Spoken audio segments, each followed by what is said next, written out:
Hello everybody, my name is Pravus, and welcome back to more Plague Inc. Evolved custom scenarios. We have a request today for a scenario called the Necroan Flu, and just looking at the picture and a quick glance at the description suggests this is going to be a cross between the simian flu and the Necroa virus. No idea how that's going to work out, but I am curious. This is by Neil B67. You are not a Necroa virus, nor a simian flu. You are the Necroan Flu, making zombies intelligent and humans sick.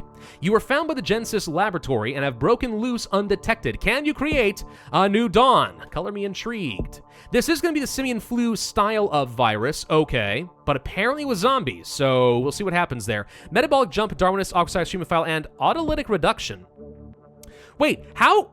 I didn't even know this was possible. You can get the Necroa virus genes on a simian flu virus type. I assumed these were locked together, so you'd have simian flu genes. Interesting. Okay, I like that. Let's find out what happens. You are the Necroan Flu, tested to increase intelligence in the undead, but untested on humans. First question, who has been testing this on the undead, and how did they raise the undead? I feel like we skipped a few really critical plot points over here. Let's go ahead and start in Saudi Arabia. Normally you'd want to start in places like Africa for the apes, if this were an actual simian flu, but given that I don't expect we're going to be infecting any apes, why just go ahead and start in Saudi Arabia? So we do have water, fomites, air, blood, birds, insects, and bats as our starting options, all of which are usually pretty good. For symptoms, we have pharyngitis, rash, headache, nausea, photophobia, and neuroenhancement. Interesting.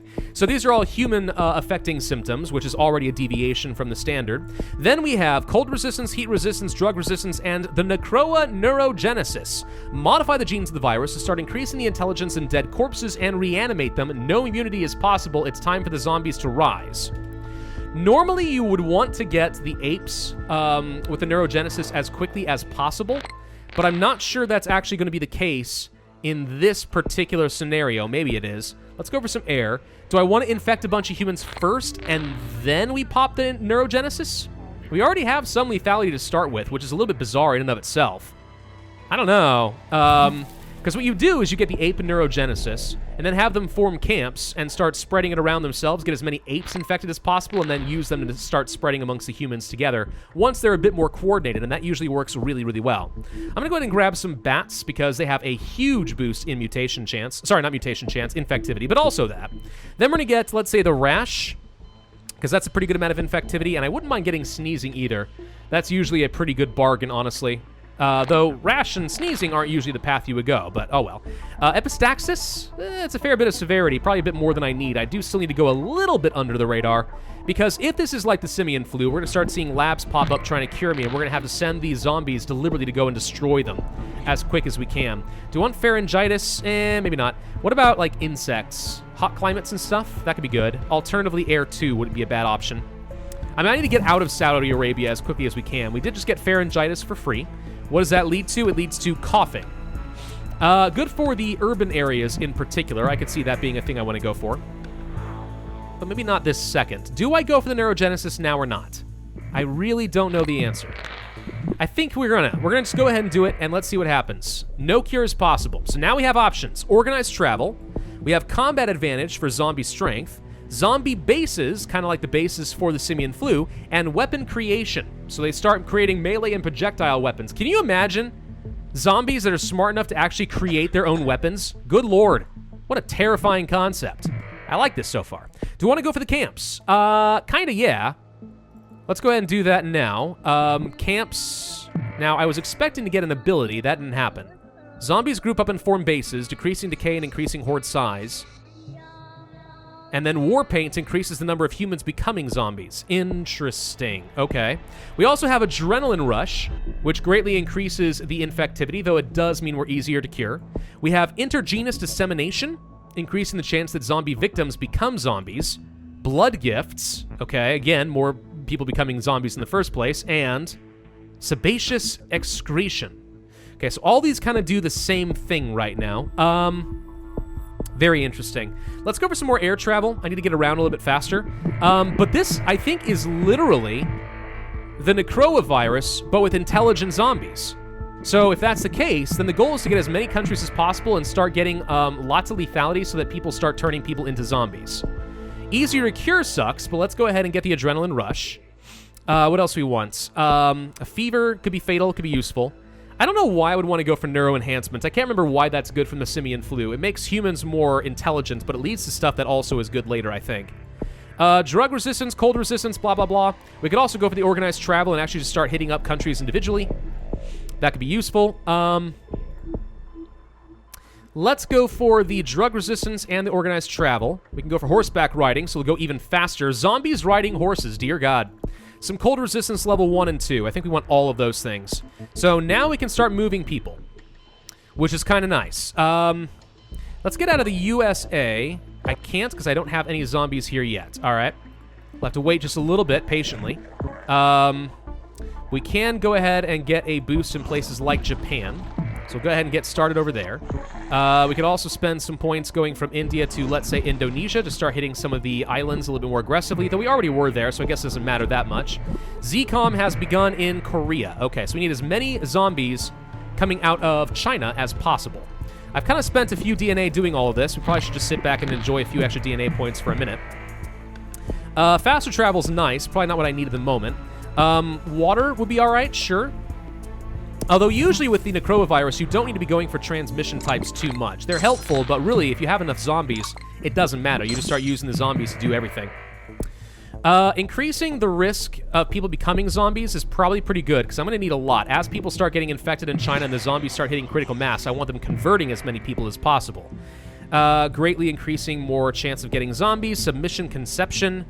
Again, just more chance of people becoming zombies. ZCOM is going to go set up a new base. We're going to have to go deal with that in a little bit. This is interesting, and I haven't played a Necrovirus for a while, so I'm kind of excited about that. Let's go for the Epistaxis. Now, usually you want to have lots of severity with these zombies, because that kind of represents some of their combat strength, which is going to be a problem in places like Central Europe and Korea. I mean, we're in Korea, but I doubt these zombies are going to last very long. Maybe they will. We'll see. We could go for some combat advantage or weapon creation. Let's go for weapon creation. That leads to biting, increasing strength and zombie victims becoming zombies. Okay. So hopefully that helps me kind of hit critical mass in Korea. We're going to have a little trouble in Central Europe. I'm going to need to be able to send hordes of zombies. Like huge hordes. Let's see. This just increases movement speed. Where's the stuff that's going to increase how many zombies we can get in a single group? I don't see anything for that yet. But maybe it'll come up in a little bit. Fever for a bit of lethality and just kind of getting people killed, as well as some extra lethality. Severity sounds pretty helpful. Okay, still spreading pretty aggressively. I don't think we need things like vomiting right now. We could go for more mutation chance as well as zombies. Sure, we'll just go ahead and grab all of that. I'm just kind of creating as many zombies as possible. How are we doing in Korea? Well, it seems like we're getting something. I'm going to send some zombies from the Balkan states up into Central Europe, and let's just see how long they last. 20,000 zombies appeared. Okay, I was kind of expecting only a few dozen, so I'm glad that that worked. Let's go for more combat abilities, because I want to give them a fighting chance to actually destroy ZCOM kind of quickly. They are working on that cure aggressively. More combat advantage. Reanimated combat advantage allows for reanimation. Could be helpful, but that's only if you have lots of dead zombies in a single spot, which I don't plan on having for long. I think Korea's been fully infected, so they're all getting zombified pretty aggressively. What else are we missing? The Caribbean? New Zealand needs to get some friends. All right. Well, let's see. There are infected people. We already have zombies in New Zealand. That'll be fine. Let's go to the Caribbean, and let's go to Greenland. Make sure that we have people going to all of those. Zombies have destroyed Madagascar, so zombies are going to start starving out pretty soon here. Increased travel time's okay.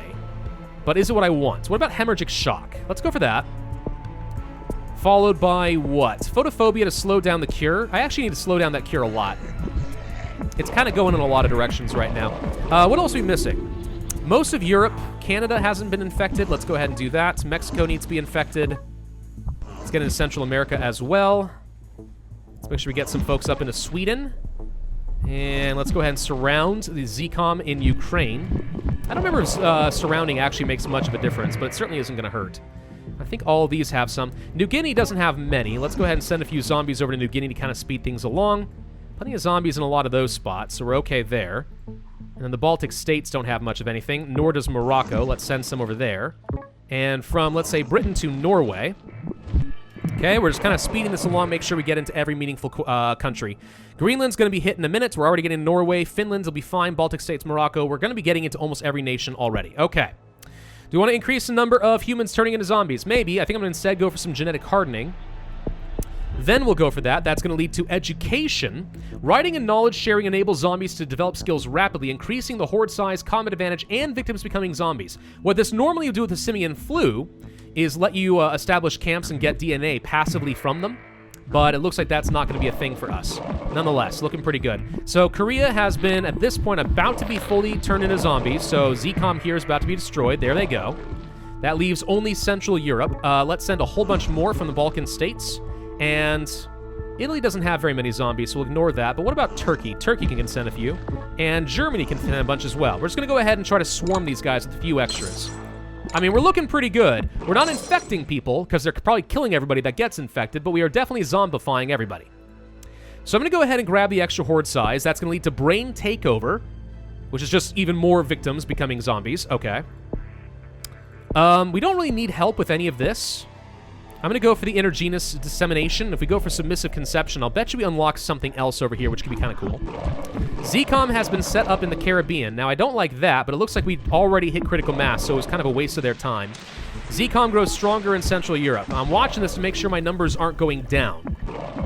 As long as the numbers are still going up, technically, we are doing okay. Let's go from Russia into the Baltic states. Make sure we infect that. That's the last of these countries. Okay. And we'll grab the submissive conception. That leads to excrement, increasing chance of unintentional victims becoming zombies. Sure, why not? I'm just trying to make sure that we are converting as many people as possible. There we go, hitting a good critical mass in Central Europe now. Real good critical mass. All right, so what's really left? The countries flashing are the ones that are not fully zombified yet. Let's see, Canada, Greenland, Mexico. Looks like West Africa is struggling a little bit. Let's go ahead and send a few extra zombies that away. Make sure we have plenty. Horrific slaughter in West Africa. Oh no! I don't really care, it's fine. Send a few extras into Poland. Let's go to Finland. Let's make sure we get a few extra into Ukraine. I want to make sure that we hit critical mass in those locations. Just in case ZCOM sends another base, let's make sure we have enough of a foothold that we'll be able to easily overwhelm them. And Central Europe is almost halfway gone, but we're still pretty slow here. Zombie breach in Central Europe. There we go. Zombies break into the military HQ, so they are significantly weaker. So we should be doing okay, but we're still not strong enough. What else can I do that will increase my strength? Well, we could go for the combat advantage. That leads to decay speed control, improves heat resistance, and slows down decay. The problem is I don't think we're going to be getting much in the way of DNA from here on out. So we're kind of just hoping that this ends up being enough because there's not a lot more I can do. Some people are starting to die. Zombies are kind of petering out here a little bit. Yeah, we're having issues. Well, hang on. We're kind of getting there. Central Europe's the only one that's held out on me so far. I'm watching this. Come on, tell me we can do this. There's only a few million healthy left. Extreme heat wave in Sudan. That means a lot of zombies are about to die, but who cares? All right, here we go. That's it. Okay, boom, done. Well, we destroyed humanity using intelligent zombies. That's really creative, actually. I mean, I was kind of a little bit skeptical, like how do you mix two mechanics together, but that actually worked surprisingly well. Yeah, you lose out on some of the fun of the simian flu of having things like the camps and the drones that are hunting you down and so on. Okay, fine. But it plays just like the Necroa virus, but with a totally different theme that actually really works well together. It actually is good. That's a solid scenario. I'm impressed. I didn't know you could do that. 595 days, 64% pure progress, 37,563 points, and 2 stars. Not bad at all. Absolutely giving that one a thumbs up, and I recommend you all do that as well. All right, well, thank you all very much for watching. I hope you enjoyed. If so, then I would ask you to hit that like button, leave a comment, and subscribe, and I will see you guys next time.